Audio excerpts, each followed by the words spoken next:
Good morning, church. Okay, let's repeat that one. I guess Peter. Good morning, church. Okay, was it because it's a morning? All right. Thank you very much. I think we praise the Lord for waking us up and giving us this great day today. Ngiyathemba ke siyamdumisa uNkulunkulu simbonge ngokuthi ke aphinde asivuse asinikeze futhi lolu suku lanamuhla. Yesterday we said the Lord is God. Izolo ke besikhulumile sathi ke uNkulunkulu inkosi iwuNkulunkulu. And we said it is our prayer and our wish Umthandazo nesifiso sethu that in our lives ukuthi ezimpilweni zethu God be God. uNkulunkulu abe uNkulunkulu. This morning Ekseni ke we are going to traverse a journey together. sizohamba ke indlela ndawonye. And our journey is entitled Indlela yethu ke ithi isihloko sayo The Ability of God. amandla kaNkulunkulu. The ability of God. Amandla kaNkulunkulu.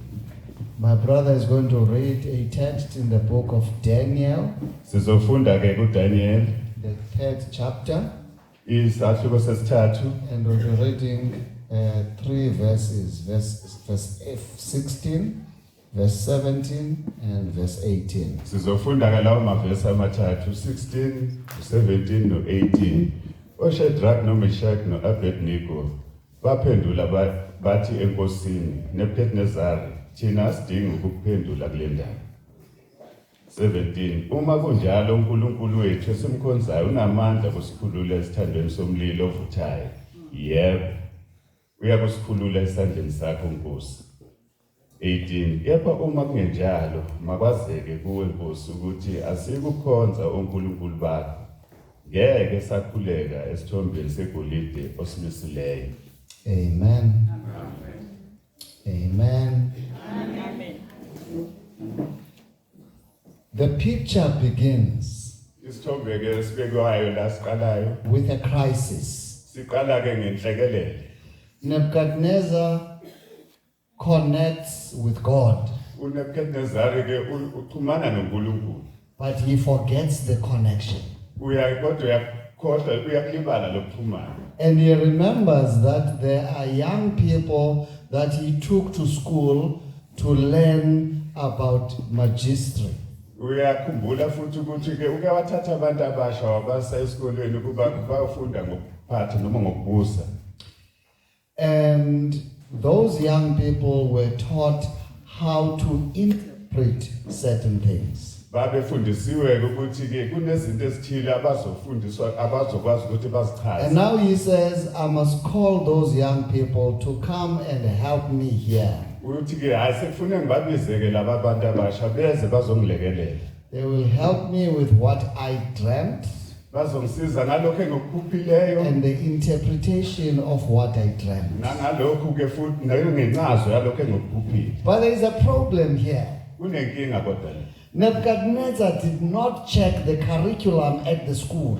uNebukadnezari akazange abe nolwazi lwalokho okufundwayo uhlelo olufundwa uhlu lwalokho okufundwayo The esikoleni. curriculum at the school Esikolweni lapho did kufundwa not include esikoleni ababefunda kuzange kwakubambandakanye retrieving dreams. ukuthi ke bakwazi ukuthi It bafunde amaphupho. only included interpreting dreams that have already been retrieved. Babefundiswe ukuthi ke bakwazi ukuchaza amaphupho ayelokho ayekade ekuphushiwe. Therefore, they did not know how to retrieve dreams. Babengakwazi ukuthi ke amaphupho bakwazi ukuthi balicaphule. And when they were called, Mase bebiziwa ke they said to the king, sebethe enkosini please do us a favor. awusenzeleke isihe Remember what you dreamt. awuke ukhumbule ukuthi uphuphile Because we cannot tell you what you dreamt. ngoba thina sikwazi ukukutshela ukuthi uphuphile. The only person who can tell you Umuntu ongakwazi ukuthi akutshele lokho it's someone from the gods. ungumuntu ovela koNkulunkulu who is not in our midst, ongekho phakathi who is in another world. obuya komunye umhlaba None esingawazi of us here can tell you what to akekho tell. omunye phakathi kwethu la ungakutshela ukuthi uphupheni And Nebuchadnezzar was very furious. wasiyathukuthela How can you say that? ningakusho kanjani We spent money on you. sichithe imali eningi simfundise And he decided that he's going to kill them. wayesethinquma ukuthi ke uzobabulala But Daniel was not here. uDaniel wayengekho phakathi He kwabo got a wind of what was happening. wathola nje ekude ukuthi kwenzakalani And he knew that he was going to be part of those who were going to be killed. waqonda ukuthi nawe uzobulawa He decided to go to the king. wayesenkosini And he said to the king, wathi inkosini would you give me 3 days ungangipha yini izinsuku ezintathu so that I go and consult my God? ukuze ngikwazi ukuyokhuluma noNkulunkulu And I wami will come back ngizakubuya futhi and help you with the dream. bese ngikusiza ngephupho Now something important here happened. okubalekile If you are kwekwenzakalayo reading the Bible in chapter 2, uma ufunda ke sahluko sesibili there is a verse there that says something important. kunendimana esho kubalulekile lapho And the verse says, indimana ithi when Daniel was now approaching the king, uma uDaniel eseya enkosini what happened was that he said to the king, wathi enkosini there is God in heaven. kunoNkulunkulu ezulwini But before there is God in heaven, kodwa ngaphambi kokuba benoNkulunkulu he ezulwini decided to go to his friends in verse 18 of chapter 2. kuverse 18 ke kwesahluko sesibili uya kubangani bakhe uDaniel But there is a change of a pronoun in verse 18. kunokuguquka ke kwelo It is no longer the God in heaven. It is now the God of heaven. akuseyena uNkulunkulu osezulwini kodwa uNkulunkulu wezulu Therefore, when you begin to connect with God, you don't connect with God in heaven. You connect with God of heaven. uma uxhumana ke noNkulunkulu akuxhumana noNkulunkulu osezulwini kodwa uxhumana noNkulunkulu wezulu You wrestle with God of heaven. ubambana noNkulunkulu wezulu You wrestle with God who is with us. ubambana noNkulunkulu onathi Therefore, he visited his 3 friends wayeseya kubangani bakhe so that they can wrestle with God. ukuze babambane noNkulunkulu And they wrestled with God. babambana You noNkulunkulu know, in 1994, ngo1994 there is a young man from East London who wanted to be the world champion. kwaba nensizwa ebuye eSlondon ayifuna ukuba And I'm trying to uChampion illustrate womhlaba the God of heaven and the God in heaven. I'm trying to illustrate the God of heaven and the God in heaven. ngizama ukuchaza ke uNkulunkulu wezulu noNkulunkulu wasezulwini He is trained in East London waqeqeshwa ke eLondon by his trainer. East London sorry By his trainer, eqeqeshwa ke umqeqeshi wakhe who is Mnguni. owumnguni Now remember, Mnguni is the Mnguni in East London. umnguni ke lo umnguni wase-East London When he trains Bungu, he trains him in East London. uma imqeqesha ubhungu umqeqesha la e-East In London East London, there is a stable where he's training. kunesibaya la eqeqeshelwa In East London, there are no 3 minutes where they must say, stop now. ayikho imzuzu emithathu la kuthiwa ke mana In mana East London, there is no chair in the ring. akukho sihlalo esikhona lapha In East London, there is no referee. akekho onompempe It is a place to train. kuyindawo It is yokuziqeqesha a place to prepare for the ring. kuyindawo yokuzilungiselela impi Therefore, what happened then? okwenzakalayo ke The Mnguni in East London umnguni wase-East London took the Bungu in East London wamthatha ubhungu and he e-East took London him to Canval City in Johannesburg. wamusa lena ke eGauteng. And in Johannesburg, he was supposed to fight with a Mexican. wakafanele ayolwa nokuya eMexico. And those of you who follow boxing, you know how clumsy Mexicans can be in the ring. Uyabazi ke laba baseMexico wena kulandela isibhakela ukuthi bayabantu abanjani esibhakeleni. The first thing that was something new in Canval City was that there now was a referee in the ring. Okwakuhlaluka ke manje ukuthi lapha eCanval City kwase kunompempe. The second one is that there were 3-minute intervals. Kwakuwukuthi ke kunemzuzu futhi emithathu okufuneke igaba And ngegaba the third baphuma. one was that there is a chair in the ring. Futhi okwesithathu ke kwakunesihlalo esasesilapha eringini. Now, you must notice this. Usiqaphele. As the fight began, Uma impi iqala they were beating each other. babeshayana. And in the first 6 rounds, Emzuliswaneni when we yokuqala were watching it, uma sibuka we did not have any hope that Bungu was going to win that fight. azange sibe nethemba lokuthi uBhungu In the uzoyibona. corner where he was beaten utterly, Uma eseshayiwe esihlezi ekhoneni after the 3rd minute, emva a kwemzuzu chair emithathu would come. isihlalo Where he was sasihlezi beaten, there would be a chair. kwalapha Where he eshayiwe was khona beaten, there kwakunesihlalo would be someone who says, "Don't give up." kwakunomuntu wayelokhu So emshuthuzela in the ukuthi place where you ungalahlekelwa. are beaten, Kunezindawo lapho uzoshayela God is there. uNkulunkulu He has ukhona. put a chair there. Usibekile He has uNkulunkulu esihlalo. ensured that He will give you words to encourage you. Uphinde asinikeze namazwi ukuba asigqugquzele The phambili. Nguni of Islander Umnguni wase-Islanda assisted the Bungu of Islander wasiza uBhungu to wase-Islanda win the fight. wamsiza ukuthi akwazi ukuyinqoba Are we impi. still together? Sisendawo But I want you to notice something. sifuna ukuthi The aphele off ukuthile. one is indicating that you are being prepared for the fight. Okusifuna siqaphele ukuthi ke siyalungiselela And the in one is actually saying God is now in control. okunye ukuthi ke uNkulunkulu usalawula konke. All right, not ogunye. Konke. In, the preposition in. Uphakathi uyalawula. Are we still together? Sindawonye. All right? Therefore, Daniel then went to the 3 Hebrew boys so that they can wrestle with God of heaven. uDaniel kwaseya kubangani bakhe abathathu kuba ke bayobambana Because he noNkulunkulu. was preparing for Daniel 2, verse 45, Wayemlungiselela uDaniel indimana ka45. where he was going to tell the king what has happened. Lapha ezotshela khona inkosi ukuthi kwenzakaleni. Still together. Sisendawonye. And indeed, they prayed and God answered. Bathandaza uNkulunkulu waseyaphendula. And now Daniel says to the king, uDaniel listen uthi to ke this. enkosini ke cela silale. Listen to this.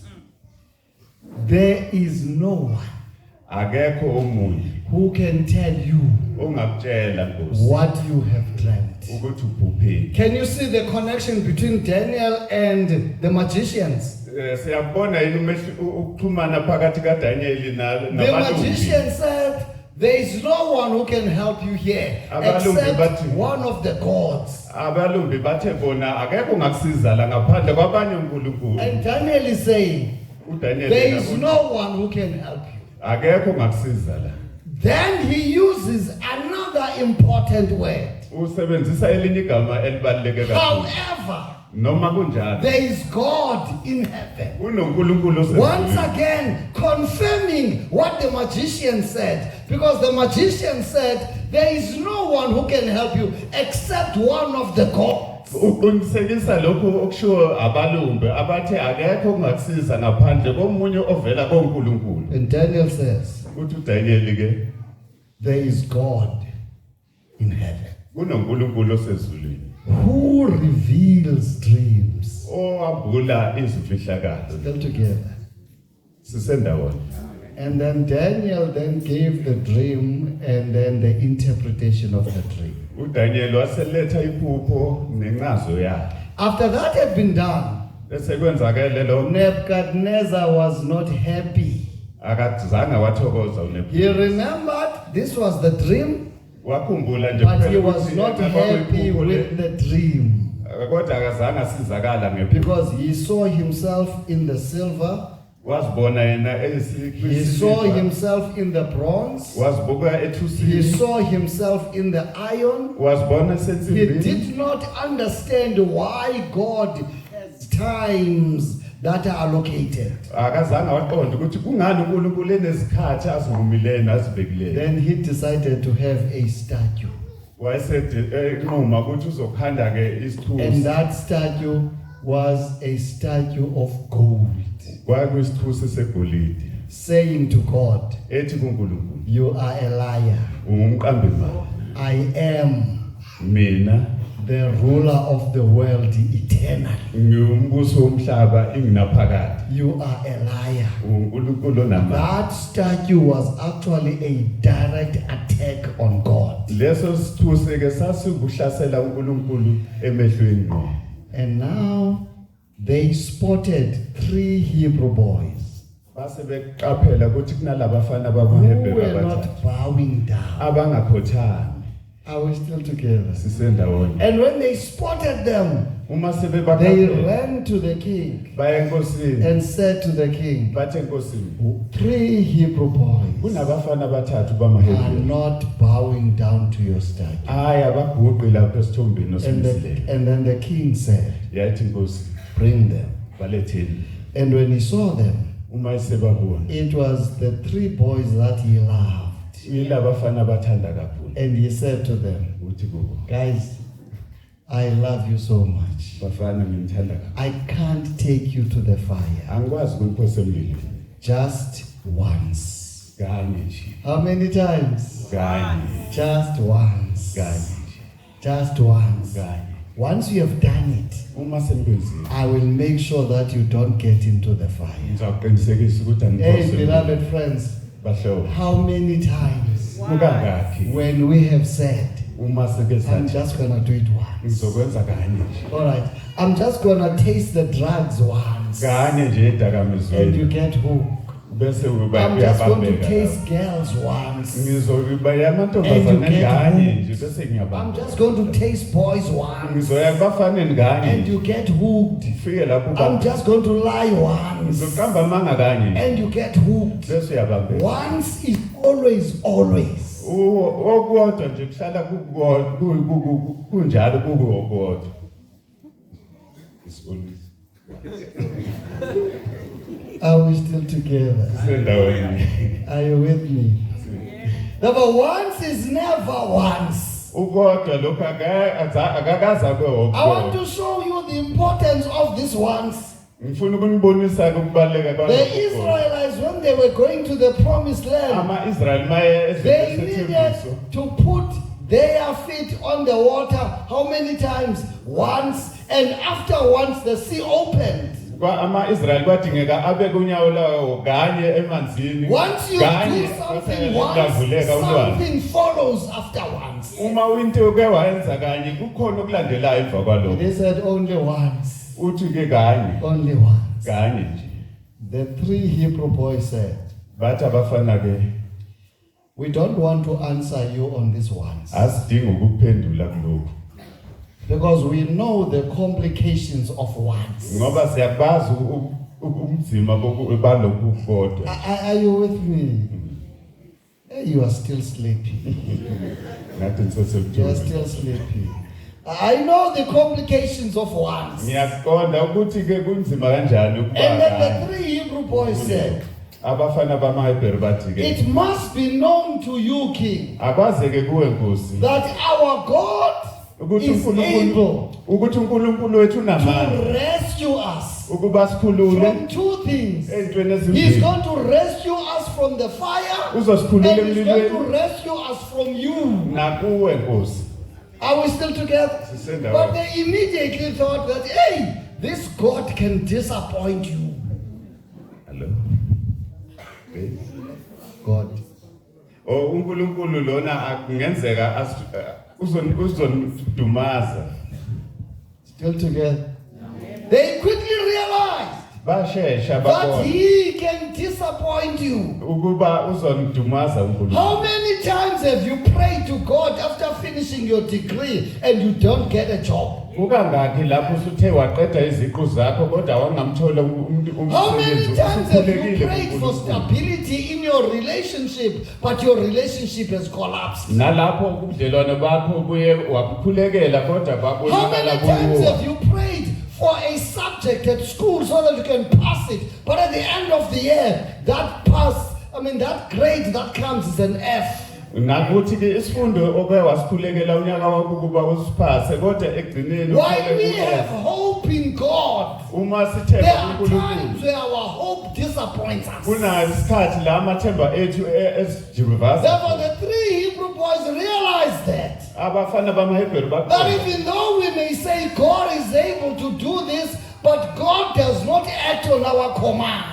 kodwa noma siqonda ukuthi uNkulunkulu angakwenza lokho kodwa uNkulunkulu akenzi ngokuthanda kwakhe. What disappoints us is not God.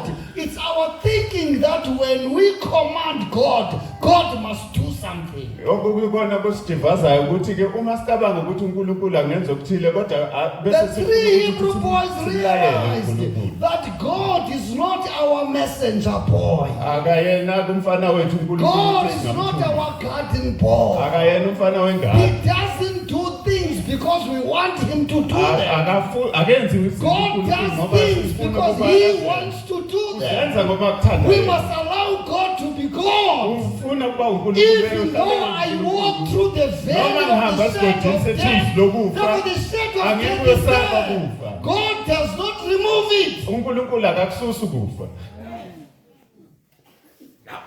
And he says, Uthi ke I will be with you. ngizakuba nani. And the three Hebrew boys are saying, Abafana bamaHebheru abathathu bathi he will rescue us from two things, uzasikhulula ezintweni ezimbili, from the fire emlilweni and from your hand. nasesandleni sakhe. I was still together. Silawo. But they quickly realized Abazange that baqonde God may not do that. uNkulunkulu And they angakakwenza. said to the king, Bathi Nkosi, even if he does not do it, ngisho noma ngaba we ngasikhululi will ke not bow down kodwa to soze you. saguqa. Now remember this. Asikhululi. They are no longer saying Abathi he's ke. going to rescue us. Abasho manje ukuthi When they say if akusikhulula. he does not do it, Bathi kodwa they uma say engasikhululi. we are not going to bow Asi down. kodwa In other words, kuguqa. the main issue here is not God, it's us. It is us who are not bowing down. Akusuyena uNkulunkulu kodwa yithina esingeguqa phansi. And most of the times we hide behind God. Kwesinye isikhathi sivama ukuqasha ngemva kakho. And yet it is our opportunity to stand and say, I don't work on Saturday. Kube kuyithuba lakho lokuthi ungamtshela ubasi wakho ukuthi angisebenzi It ngeSabatha. is time for us to stand and say, I don't attend classes on Saturday. Kubuwe ukuthi utshele uthisha ukuthi angiye esikoleni ngeSabatha. Without hiding behind God. Ngale kokuqasha ngoNkulunkulu. Are we still together? Sendawonye. Now the three Hebrew boys are using an important word here. Basebenzisa igama It's elibalulekile a ke la. pattern phrase. God is able. Basho kumusho othi ke uNkulunkulu unamandla. You know, the ability of God does not always translate to him doing things for you. Amandla kaNkulunkulu akakamguquli ukuba akwenzele izinto wena. God is able when that boyfriend dumps you.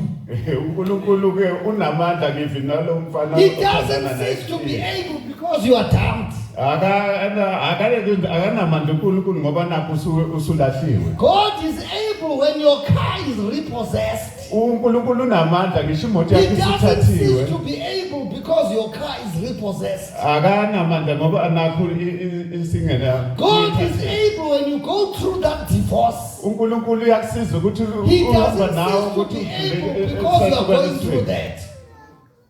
Akakusindisi kulokho. Therefore, you need to realize that the ability of God has nothing to do with my personal circumstances. It is always to do with God's will. Sifuna siqonde ukuthi ke amandla kaNkulunkulu asebenzi ezintweni ezithinta mina kodwa asebenza entandweni. God is saying, if I do this to Kuala, will that be aligned to my will? uthi uNkulunkulu mangikwenza lokhu kulanga kuzohambisana nentando yakhe. He does not do it because Kuala wants it to be done. Akafuni uNkulunkulu kuba kwenze lokho ngoba nakho There uGwala are ufuna so kuhambe many kanjalo. things that we have wanted that they must go that way in life. Ziningi izinto esifuna kuba zihambe ngaleyo ndlela And they empilweni. haven't. Zingahambi kanjalo. Because God is not our messenger boy. Ngoba uNkulunkulu akayena umfana wethu. He is God. uNkulunkulu. Now the 3 Hebrew boys are saying, Bathi ke abafana even if he doesn't. noma ngabe ke Now I want akasasikhulumi. you to notice something here important. Ukubalekile la The 3 Hebrew boys abafana bamanje wanted God babefuna to uNkulunkulu stop the fire ukuba acime umlilo so that they cannot be thrown in the fire. ukuze bangaphoswa That is phakathi. the intent of verse 17. Yilokho He's okusho going to verse rescue 17. us from the fire. Uzosiphulula He's going to umlilo. rescue us from your hand. Nasesandleni Are we sakhe. still together? Sisendawonye. Therefore, they did not want to be thrown in the lake of fire. Babengafusi ukuphoswa lapho All esithandweni right? somlilo. Are we still together? They did not want that. Babengakufuni lo. And therefore, what is important is that Okubalekile while they did not want to be thrown in the lake of fire, bengafuni benjalo ukuphoswa God esithandweni saw somlilo. that kind of intervention is not going to glorify his name. Lokho kokungenelela kaNkulunkulu wakubona ukuthi ngeke kulidumise igama lakhe. And he decided, Wayesenquma what I'm going to do, ngizokwenza nje. I'm going to run to the fire. Ngizogijima ngemlilweni. And I'm going to go there and prepare. You must be here. Wait. I'm going to be there and prepare the acorns. Ngizofika esithandweni somlilo While there is a discussion between the 3 Hebrew boys and the king, God is in the fire. Uma besakhuluma ke ngabafana bamaHebheru uNkulunkulu usemlilweni. While he is in the fire, he Esemlilweni. is making sure that the environment is comfortable for a human being. Uyayiqinisekisa ke ukuthi ke lokho kuphakathi la emlilweni kulungele ukuba umuntu angaba phakathi kwakho. Are we still together? Therefore, what is important here is Okubalekile that ke. God is saying, I'm preparing a room for my children. Uthi uNkulunkulu ngilungisa indawo I'm yabantwana bami. preparing a room for people who have a relationship with me. Ngilungiselela abantu The abanobudlelwano fire that nami. is prepared, it's Umlilo not lo going to ulungisiwe. harm the people that have a relationship with me. Awona ukulimaza abantu abanobudlelwano nami. Stopping the fire would have not proven that God is more powerful than the fire. Ukumisa lo mlilo kwangeke kusho ukuthi uNkulunkulu He had to allow them to get into the fire, and in the fire, God performs a miracle. In uNkulunkulu the fire. wabavumela kuba bangene emlilweni. Emlilweni uNkulunkulu wasenza isimangaliso. Still together. Sisendawonye. Now, what is important is fire is always prepared for people that are not in line with God. Umlilo ke ulungiselelwe labo bantu abanganabudlelwano ukuthi. Is the Bible not saying in Revelation 21, when you read the first verses, that the new Jerusalem will come down? Kwisambulo 21 ke In the kusho new njalo uJohane Jerusalem, ukuthi you have iJerusalem elisha people that liyakwenda. have a relationship with God. Phakathi And eJerusalem outside kunabantu Jerusalem, you abanobudlelwano have people that do not have that relationship with God. Ngaphandle ke And the kunabantu Bible abangenabo ubudlelwano says, no. fire Uthi uNkulunkulu iBhayibheli lithi kumlilo will come down. uyakwehla. And that fire Lo mlilo is not going to burn awukushisa. those in the New Jerusalem Laba abaphakathi. because they have a relationship with Ngoba God. banobudlelwano It's going to burn those who are outside the New Jerusalem. Uyakushisa abangaphandle. Because fire is always prepared Ngoba for lo the mlilo enemies of God. ulungiselele izitha zikaNkulunkulu. Therefore, in this time around, the 3 Hebrew boys Abafana are tried. bamaHebheru babashiwe.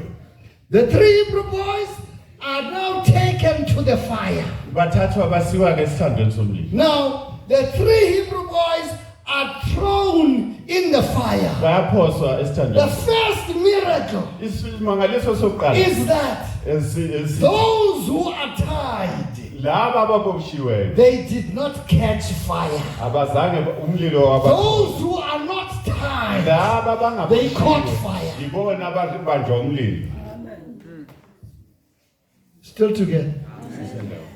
The second miracle Esesibili is isimangaliso that those who are tied laba ababoshiwe did not lose their life in the fire. abazange balahlekelwa ukuphila But kwabo those who are not tied, kodwa laba they abangazange lost their baboshiwe lives abafayo next to the fire.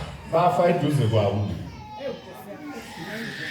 Because they never had a relationship. ngoba babengenabo ubudlelwano. Fire did not burn them in the fire. It burned them next to the fire. Umlilo ubashisanga bephakathi kodwa wabashisa beseduzane Because there were no aircons outside. ngoba kwakungekho izicishamlilo. You know when they were thrown in the lake of fire, Uma bephoswa what God did, uNkulunkulu He wenzani? created a protective layer against them. uNkulunkulu wafaka ke isivikelo As they were thrown, uma bephoswa they were in that protective layer. babe lapho But those who were throwing them laba babe were not in bavikela the protective layer. Babengaphandle They were kuvikela. exposed. Babe- That's why the fire burnt them. ingakho umlilo When you do not have a relationship with God, uma ungenabo you ubudlelwano are not noNkulunkulu in the protective layer. awukho lapho You are esivikelweni vulnerable.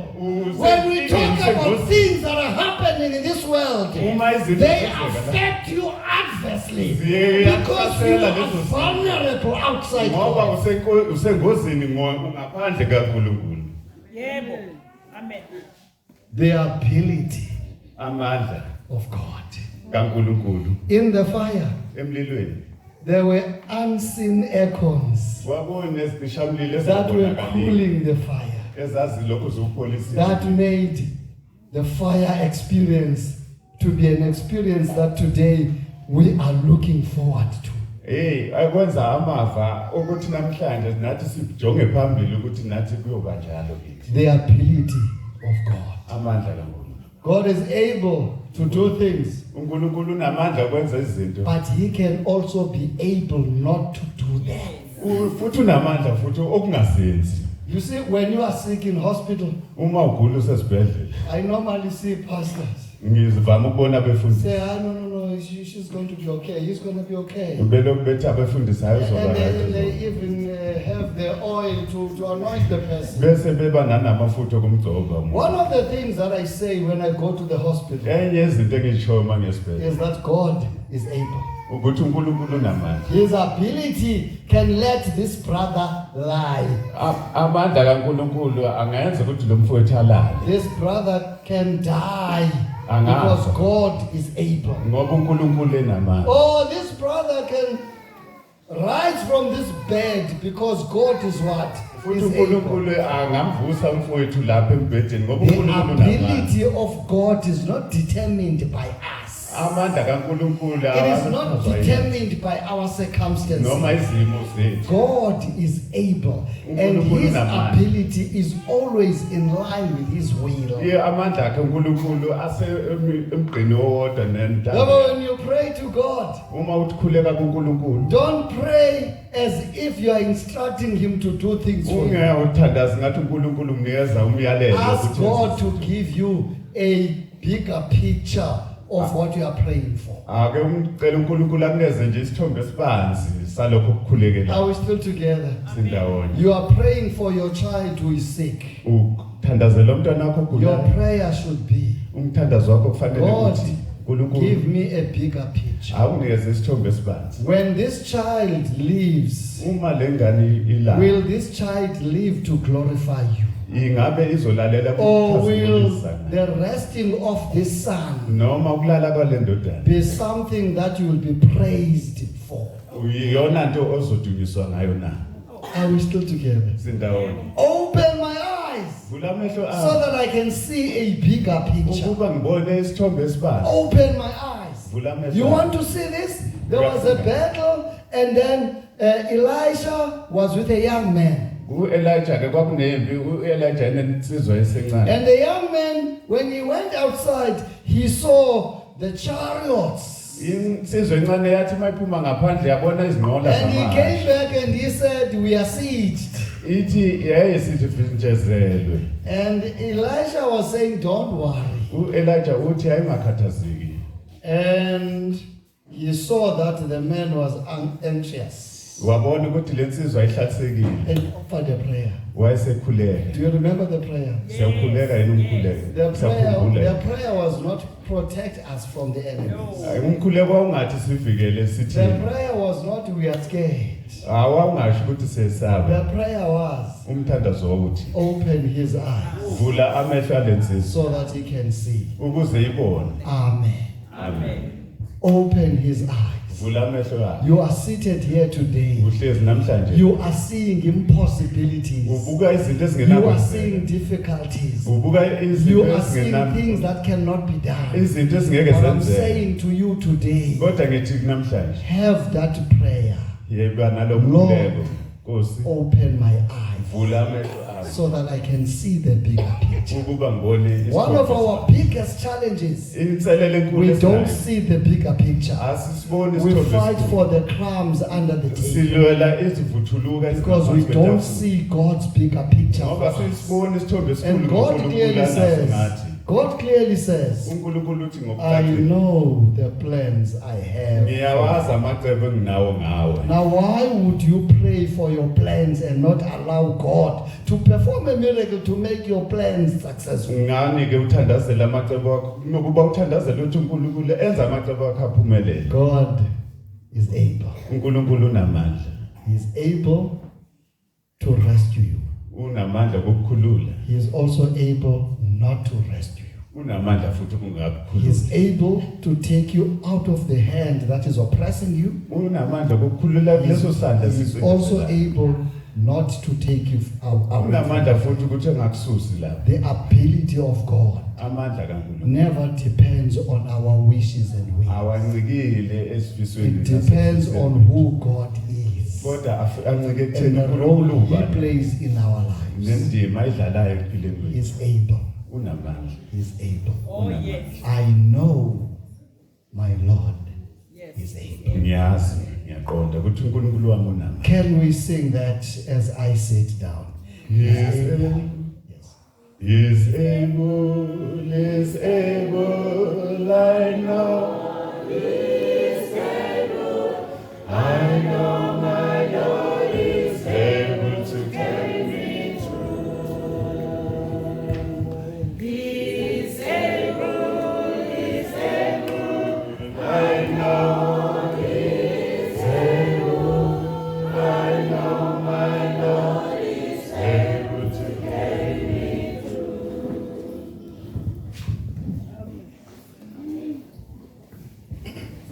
I think it's in the morning. You did not sing well now. through. Kusesekuseni yikho ke singahlabelelanga.